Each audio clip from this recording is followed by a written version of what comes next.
Como saber se você tem depressão? Eu sou o Dr. Marco Azato, eu sou médico e eu sou diretor do Hipnose Médica BR. Nesse vídeo eu vou falar sobre como você pode saber se você tem depressão. A depressão é uma doença muito comum no Brasil, é mais comum do que as pessoas imaginam. Cerca de 12 milhões de brasileiros têm depressão e a depressão é uma doença séria e ela precisa de tratamento. E um problema importante é que a depressão ela é muito incompreendida. Muita gente fala coisas erradas sobre ela. Para uma grande quantidade de pessoas, depressão é a mesma coisa que estar triste. Então a pessoa está bem, ela está normal, e ela tem um problema e ela fica triste por algumas horas, ou fica triste por poucos dias, 1 dia, 2 dias, 3 dias, e ela fala, eu estou deprimida. Ter tristeza por um curto período de tempo não é depressão. Ter tristeza por um curto período é uma coisa normal da vida, isso não é uma doença. Então tem muita gente que chama erradamente casos de tristeza leve e de curta duração de depressão. E quando você chama qualquer coisa de depressão, você banaliza a depressão. Quando você faz isso, parece que a depressão não é uma coisa séria. E tem vários casos que as pessoas chegam a fazer piada sobre depressão, como se isso não fosse uma coisa importante. Tem gente que chega a fazer piada sobre se matar, por exemplo. Sendo que suicídio é uma consequência da depressão e uma coisa super grave. E a melhor coisa para a gente resolver esse problema é educação. É esclarecer as pessoas, ensinar as pessoas o que é um quadro de depressão e fazer as pessoas entenderem que a depressão é uma coisa séria. Por isso que esse vídeo é tão importante. E é muito comum uma pessoa falar que ela tem depressão sem ela nunca ter ido no médico, sem fazer uma consulta, sem fazer uma avaliação. E grande parte dessas pessoas que falam que tem depressão sem ter um diagnóstico adequado, não tem depressão. Se você não for avaliado por uma pessoa qualificada, tem uma grande chance de ter um erro nesse diagnóstico de depressão. E se você suspeita que você está com depressão, é importante você entender um pouco mais sobre esse assunto e esse vídeo vai explicar melhor alguns dos critérios que os médicos usam para fazer o diagnóstico de depressão. De modo geral, as pessoas associam a depressão a um quadro de grande tristeza. E a depressão é uma coisa mais complexa que isso. Tem alguns critérios importantes que os médicos usam para fazer o diagnóstico de depressão. E se você tem algum desses sintomas que eu vou falar aqui, é recomendado você procurar um médico. É importante você fazer uma avaliação. Depressão é uma doença séria e precisa ser tratada. E outro erro comum é as pessoas acharem que depressão tem a ver com loucura. Muitas pessoas acham que quem tem depressão é louco. É importante a gente acabar com esse preconceito em relação à depressão. Um dos termos médicos usados para depressão é transtorno depressivo maior. E eu vou falar sobre um critério muito usado, que é o DSM-5, que é um dos critérios mais usados e mais respeitados para avaliar doenças como a depressão. Critério A. Existem 9 sintomas importantes de depressão.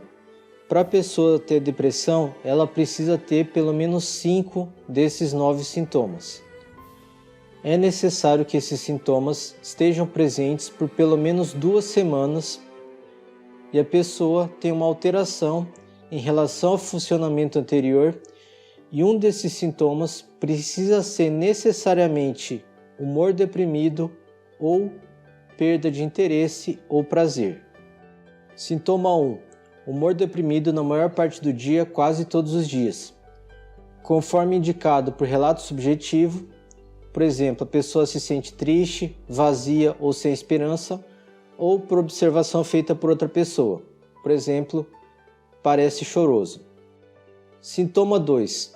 Acentuada diminuição do interesse ou prazer em todas ou quase todas as atividades na maior parte do dia, quase todos os dias. Conforme indicado por relato subjetivo ou observação. Sintoma 3. perda ou ganho significativo de peso sem estar fazendo dieta. Por exemplo, mudança de mais de 5% do peso corporal em menos de um mês, ou redução ou aumento no apetite quase todos os dias. Sintoma 4. Insônia ou hipersonia quase diária. Sintoma 5. Agitação ou retardo psicomotor quase todos os dias. Sintoma 6. Fadiga ou perda de energia quase todos os dias. Sintoma 7. Sentimento de inutilidade ou culpa excessiva ou inapropriada, que podem ser delirantes quase todos os dias. Não meramente autorrecriminação ou culpa por estar doente. Sintoma 8. Capacidade diminuída para pensar ou se concentrar, ou indecisão quase todos os dias, por relato subjetivo ou observação feita por outra pessoa. Sintoma 9. Pensamentos recorrentes de morte, não somente medo de morrer. Ideação suicida recorrente sem um plano específico. Tentativa de suicídio ou plano específico para cometer suicídio. Então nós falamos sobre o critério A, que a pessoa ter 5 desses 9 sintomas, sendo que um desses sintomas tem que ser ou humor deprimido ou perda de interesse ou prazer. E esses sintomas têm que persistir por pelo menos 2 semanas. Critério B.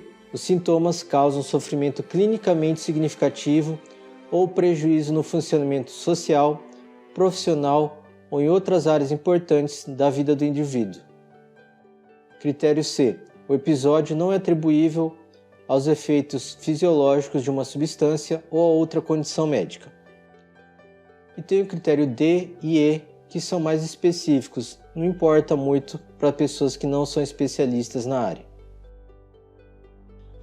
Então, falar um pouquinho mais dos sintomas. O humor, no episódio depressivo maior, frequentemente é descrito pela pessoa como deprimido, triste, desesperançado, desencorajado ou na fossa. Em alguns casos, a tristeza pode ser negada de início, mas depois pode ser revelada pela entrevista. Por exemplo, assinalando que o paciente está prestes a chorar. Alguns pacientes enfatizam queixas somáticas, por exemplo, dores ou mazelas corporais, ao invés de relatar sentimento de tristeza. Muitos pacientes referem ou demonstram irritabilidade aumentada. Por exemplo, raiva persistente, tendência a responder a eventos com ataques de raiva ou culpando outros, ou sentimento exagerado de frustração por questões menores. A perda de interesse ou prazer quase sempre está presente, pelo menos em algum grau. Os indivíduos podem relatar menor interesse por passatempos, não se importam mais, ou falta de prazer com qualquer atividade anteriormente considerada prazerosa. Os membros da família com frequência percebem retraimento social ou negligência de atividades prazerosas. Por exemplo, um paciente que antes era um ávido golfista para de jogar.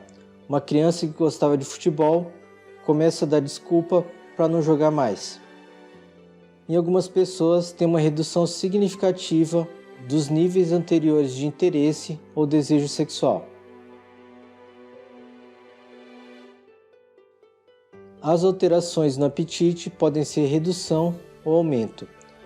Algumas pessoas deprimidas falam que precisam fazer força para se alimentar, e outros podem comer mais ou demonstrar muita avidez por alimentos específicos, como por exemplo doces ou outros carboidratos. Quando as alterações no apetite são graves, em qualquer direção, pode haver perda ou ganho significativo de peso. Perturbações no sono podem se manifestar como dificuldade para dormir ou dormir excessivamente.